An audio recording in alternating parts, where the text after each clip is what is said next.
Well, alright guys, I have it. Here we go. This is the Black Series Star Wars. How do you pronounce this? Droideka? Oh, this is how you pronounce it.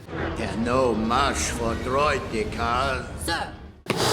So essentially this is the destroyer droid found in initially episode 1, the first episode of the prequels of Star Wars. I gotta be honest with you guys, I haven't been excited for a Black Series Star Wars figure in a while. So this actually has me excited. Comment below, have you guys been actually intrigued or interested in any of the really new Black Series Star Wars figures? I feel like I could probably do a whole separate video on that.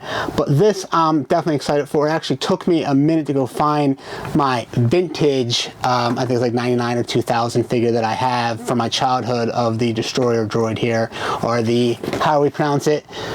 Droideka. But guys, I want to go ahead, take a quick look at the box artwork, and then let's get this figure out so we take a closer look at it and compare it to my vintage figure as well. So the front of it, this is definitely a good size figure. You know, the front is your standard Star Wars Black Series, as well as a really cool drawing of the Droideka. So the back of it gives you a short description of the droid. It mentions the blasters on the arms. It gives you in English as well as some other different languages. Not a whole lot to read, but that's essentially the packaging for this. So I want to go ahead and get it outside the box so we can take that closer look like I already mentioned. So guys, let's do this. Boom, and there, ooh, hope the camera's all right. And there we go. This is the Star Wars Black Series Destroyer Droid, as I've already mentioned. First impressions right outside the box. I love this thing. You're going to need two, by the way. I got one. I'm going to play a little bit of price chicken game here. What do you want to call it? Forget my man. What does he call it? Price chicken. Is it price chicken? I think it's called price chicken. So anyway, guys, right outside the box, first impressions are fantastic. So we finally have a 6-inch scale or 12 scale destroyer droid. One thing I can tell you that I love right away is how you can now move the head. I think this particular type of articulation is fantastic. Really kind of adds to the particular droid and how you want to pose them. I already said you need two. I have one for now, but we are going to go ahead and bring out my vintage one, if you want to call it vintage, from the 90s or late 90s. Real quick, let's go over some articulation. This bad boy is supposed to be able to roll up just like they do in the movies, so I believe I understand it correctly. We're going to put his legs in real quick.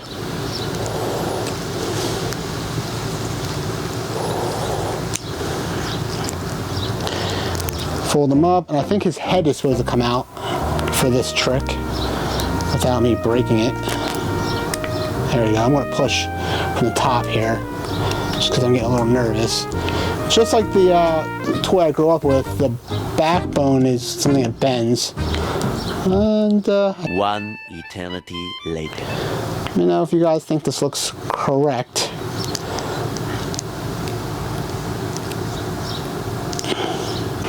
Alright guys, we're going to come back to put him in the roll-up position because I don't know what I'm doing. So we're going to skip that, maybe come back. But I really want to focus now on the Black Series versus the previous original, the OG Destroyer Droid from the late 90s, early 2000s.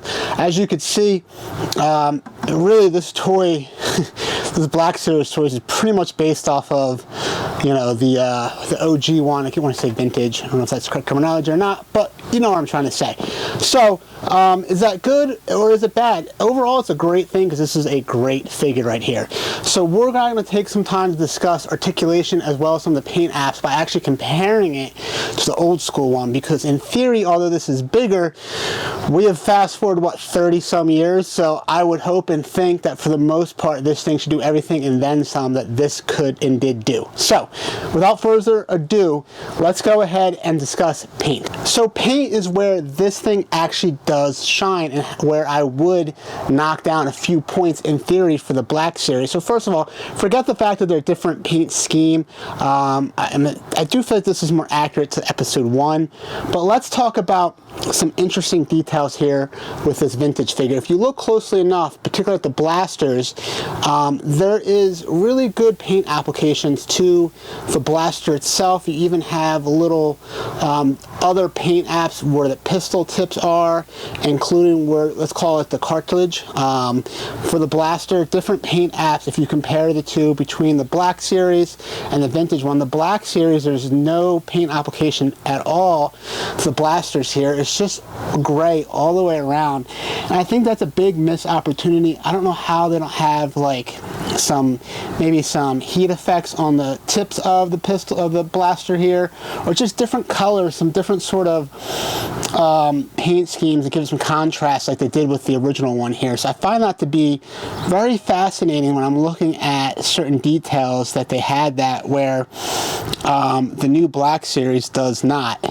Even looking at the hoses that connects to the blaster to his arm, once again, the OG here is colored in brown to give it a little bit of contrast, where this looks like it might have just the slightest different coloring, but it really, it's just gray all the way around. So basically the paint scheme with this Black Series Droid is silver and this very maroon purplish red color it has, which I do think this is accurate to episode 1, but I don't understand or how they missed such an opportunity to add some paint application to this. I know it's a Black Series, it's not a Hot Toys, right? But I don't think that's asking for too much. I feel like if we look at other Black Series figures, even looking at this Droid right here, which is also Black Series, which I got on clearance, he has different paint applications through this figure. Now, granted, the weapon doesn't have much. There's not a lot of weathering or anything like that, but it's not just a solid color all the way through. So I feel like if you could do it for this particular figure, why can you not do it for this particular figure? So let's shift gears to articulation. So this guy, especially being a 3/4 scale, has phenomenal articulation. His arms move up. He can fold up. He actually folds up to the ball pretty easily because there's not much to it. Now he doesn't fold like the new guy does, but because he's got a plastic back, as you could see here, he folds up pretty nicely. Some phenomenal articulation. Now, once again, this is what I think is good about Hasbro, kind of basically making a bigger version of this. They kind of, it's what they did. So it being a bigger scale, they're actually able to go ahead and do some additional things that I really like. The biggest thing I like for the Black Series is there's a few different details from articulation. Is, for example, these, I don't know, call them flaps here, open up with the Black Series, where the OG toy does not. It's just plastic. And I would say the coolest thing about the Black Series is his head here. His head can turn different angles, I think, to really help give certain, you know, angles for pictures, face expressions, if you want to call that.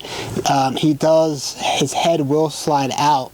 Once again, I showed you earlier, at least I think I did, to help when you want to put him in that rolling position, which I had a hard time duplicating. So his head comes out here.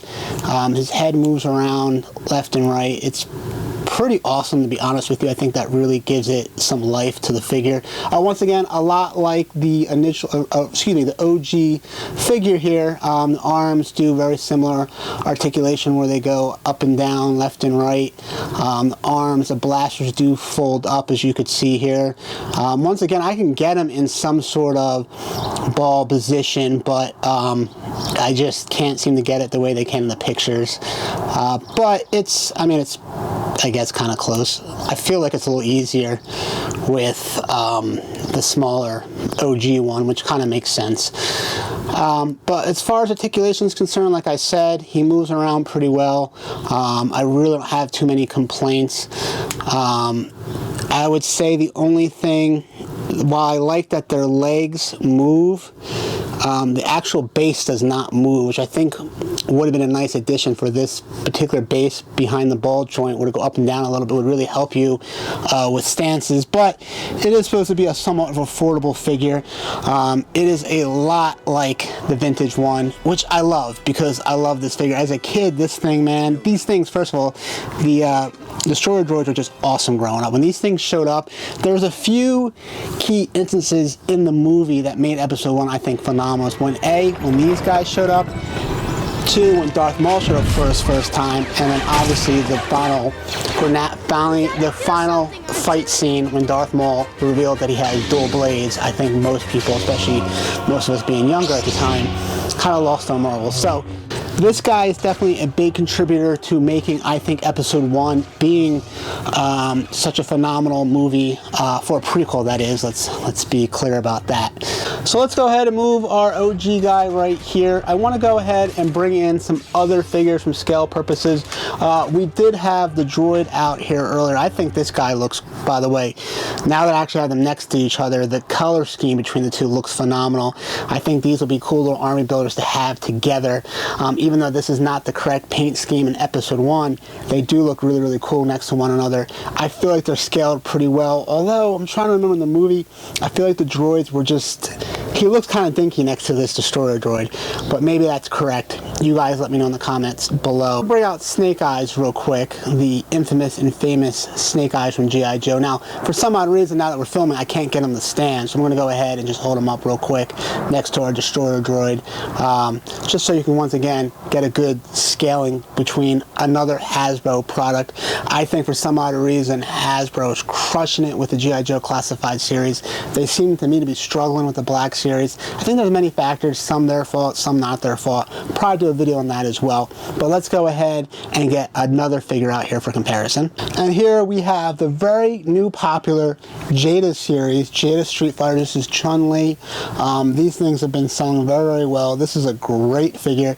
I'm not all in for the Jada figures. I do have a lot of Storm collectibles, but the Chun-Li is a knockout. This figure is amazing for the money. So I figured I'd show you guys how this stacks up against our destroyer droid here. Speaking of Street Fighter, next up is a more expensive figure. This is a Storm Collectibles Ryu. I figured I'd show you guys something a little bit bigger in scale. These are a little bit bigger than 12th. They're more 7-inch scale figures, and they're also very beefy figures, which I love. This is Ryu, once again, kind of just showing you guys some comparisons here from scale purposes. This figure is significantly lighter. If you ever held a Storm Collectibles figure, they have some serious weight to them. But once again, guys, just showing you guys some scale purposes so you can see the difference between this particular new, bigger scale figure. I mean, the destroyer droid's pretty big. It's definitely bigger than your standard Black Series versus a Storm Collectibles, particularly Ryu in this case. Alright, ladies and gentlemen, I'm going to go ahead and wrap up the video. If you made it this far, go ahead and smash that like button. Please consider subscribing for more content just like this. And by the way, go ahead and check me out on Instagram at _JohnnyRetro for more photos and updates just like this one. And make sure you comment below. Tell me what you think of this destroyer droid from the Black Series from Hasbro, and if you ordered it, we ordered 2 of them. So make sure you comment below. I will see you guys in my next video. I appreciate it once again. Take it easy. Peace.